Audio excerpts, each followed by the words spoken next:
अस्सलाम वालेकुम and welcome back to my YouTube channel. Kurulus Osman की एक और धमाकेदार एपिसोड जो है वो रिलीज हो चुकी है। उस्मान बे ने बहुत ही अच्छे तरीके से कम बैक किया है। जैसे ही उस्मान बे ने बहुत अच्छे तरीके से इस एपिसोड में कम बैक किया है, वैसे ही एंड हमें ऐसा दिखाया गया कि फिर से इंतजार करना मुश्किल हो रहा है। खैर, बात करते हैं एपिसोड के बारे में। उस्मान बे ने बहुत ही अच्छे तरीके से, बहुत ही समझदारी के साथ सुल्तान मसूद को वहां से बचा लिया और लेके आ जाते हैं। उसके बाद साथ ही समागार जो है वो अब उस्मान बे का पीछा नहीं छोड़ रहा।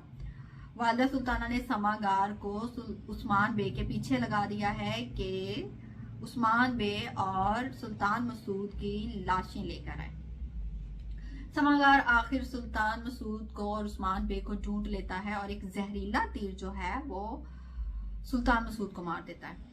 उस्मान बे वहां से तो सुल्तान मसूद को निकालने में कामयाब हो जाते हैं, उल्टा उनको जाल में बिछा लेते हैं, उनको जाल में फंसा लेते हैं और सुल्तान मसूद को लेके एक गार में चले जाते हैं। वहां जाके उस्मान बे सुल्तान मसूद का इलाज शुरू कर देते हैं और शेख अदावाली को भी पैगाम पहुंचा देते हैं। दूसरी तरफ मलहून खातून जो हैं वो खाने की जो वो रेडियां हैं उनको ले आती हैं काफरों से बचा के।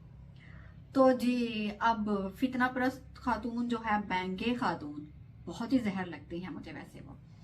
वो जी कहती है कि एक आप मुझे दे दें ताकि मैं पास पास वाले कबीलों में बांट दूं। वो हेल्प नहीं करना चाह रही होती, सिर्फ उनको दिखा रही होती हैं। वो सिर्फ वहां पे फितना फैला रही होती हैं। इस बात पे बाला और मलहून जो है उनकी अच्छी खासी मुखालफत हो जाती है इस बात पे। अब उनकी मुखालफत होती है तो जी अब जो बैंगे खातून है उसको बड़ी खुशी हो रही होती है इस बात पे। बाला सबूत के लिए रवाना हो जाती हैं शेख अदावाली से मिलने के लिए। शेख अदावाली से मिलने से पहले बाला की मुलाकात हो जाती है वालिदा सुल्ताना से। वालिदा सुल्ताना साहबा जो है वो बाला को मजीद भड़का देती है। वैसे एक बात है, यहाँ किसी को भी जरा भी शक नहीं हुआ कि बाला और मलहून जो है वो एक्टिंग कर रही थी या ये सच में था। आला, क्या कमाल की एक्टिंग की। बात करते हैं तुर्गुत बे की। तुर्गुत बे भी अब होश में जो है वो आ चुके हैं। शेख अदावाली की बात जो है वो उन पर असर कर चुकी है। पहले उन्होंने मलहून खातून की हेल्प की वहां से खाना काफरों से छुड़ाने के लिए। अब वो किलों को काफरों से पार करना चाहते हैं। तो वो सारे सरदारान को बुला लेते हैं और उनको बोल रहे होते हैं कि मेरा साथ दोगे, किलों को हम काफरों से खाली करेंगे।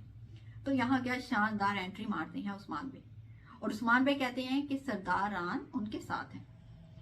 और यहाँ एक अच्छी बात होती है कि उस्मान बे जो है वो तुर्गुत को भी एक वजीफा दे देते हैं। तुर्गुत बे भी अपने वजीफे में कामयाब हो जाते हैं और वो समागार को उस्मान बे के जाल में फंसा देते हैं। यहाँ होती है एक बहुत ही मजे की फाइट और उस्मान बे जो है वो समागार का सर उतार देते हैं। वाह, बड़ा मजा आया जब समागार का सर उतरता है। इसी के साथ जी अब एक और चालाक इंसान यहाँ पर मौजूद होता है। भला कौन? बाइंदर बे। बाइंदर बे की तो क्या ही बात है। वो थोड़ा थोड़ा कभी मुझे फनी भी लगता है तो वो एक जासूस टाइप ही कह ले, क्या बोलते हैं, गद्दार वो है। लेकिन अब सोचता है कि अच्छा जी अब मैं उसका साथ दूंगा तो उस्मान बे मुझे मार देंगे, अगर उसका साथ दूंगा वालिदा सुल्ताना। लेकिन यहाँ वो देखता है कि यहाँ पार्टी जो हैवी है वो उस्मान बे है और हमेशा वो हैवी पार्टी के साथ हो जाता है। ये तो आप सबको पता है। सबसे ज्यादा मुझे जो दुख है वो कौनूर का है। उसको बेचारे को बहुत ही अजियत दी जा रही है। अब उस्मान बे ने बाइंदर बे को ये वजीफा दिया है कि वो अगर तो उस्मान बे को अपनी वफादारी दिखाना चाहता है तो वो इस बात में है सिर्फ कि वो कौनूर को वहां से निकाल के लाए। होपफुली के बाइंदर बे कौनूर को वहां से निकाल लाएंगे।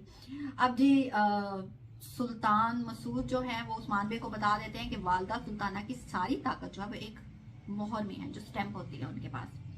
तो उस्मान बे बाला की ये जिम्मेदारी लगाते हैं कि वो मोहर जो है वो हासिल करेंगे। तो बाला वो मोहर हासिल कर लेती है और उस्मान बे उस मोहर के जरिए सारे किले वापस ले लेते हैं। वाह वाह वाह, क्या शानदार सीन था।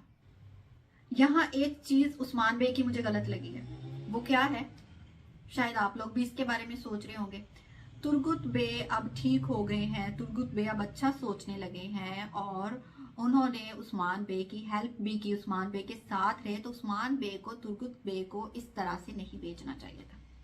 उस्मान बे, मैं आपसे पूछती हूँ कि अगर आपने तुर्गुत बे को अगर ऐसे ही भेजना था तो पहले हेल्प के लिए क्यों बुलाया? फिर आपको बुलाना ही नहीं चाहिए था उस्मान बे, ये आपने गलत किया है। वालदा सुल्ताना गुस्से में इस कदर पागल हो गई है कि उन्हें कुछ नजर ही नहीं आ रहा। अपने इस पागलपन में वालदा सुल्ताना ने दरगाह पर हमला कर दिया। किस किस्म की मुसलमान हो वालदा सुल्ताना, तुम्हें तो मुसलमान कहते हुए भी शर्म आ रही है। जिस तरह से दरगाह पर हमला किया और जिस तरह से कोनूर पर जुल्म कर रही है, ऐसा जुल्म तो काफरों ने भी नहीं किया होगा। तुम किस चीज की मुसलमान हो? आज के लिए इतना ही। कैसे लगे मेरे रिव्यूज? अपने रिव्यूज कमेंट सेक्शन में जरूर बताइएगा। मुलाकात होगी एक नए एपिसोड में एक नए टॉपिक के साथ। तब तक देखते रहिए मेरा YouTube channel Kiran Sarwar bloggers. Take care. अल्लाह हाफिज।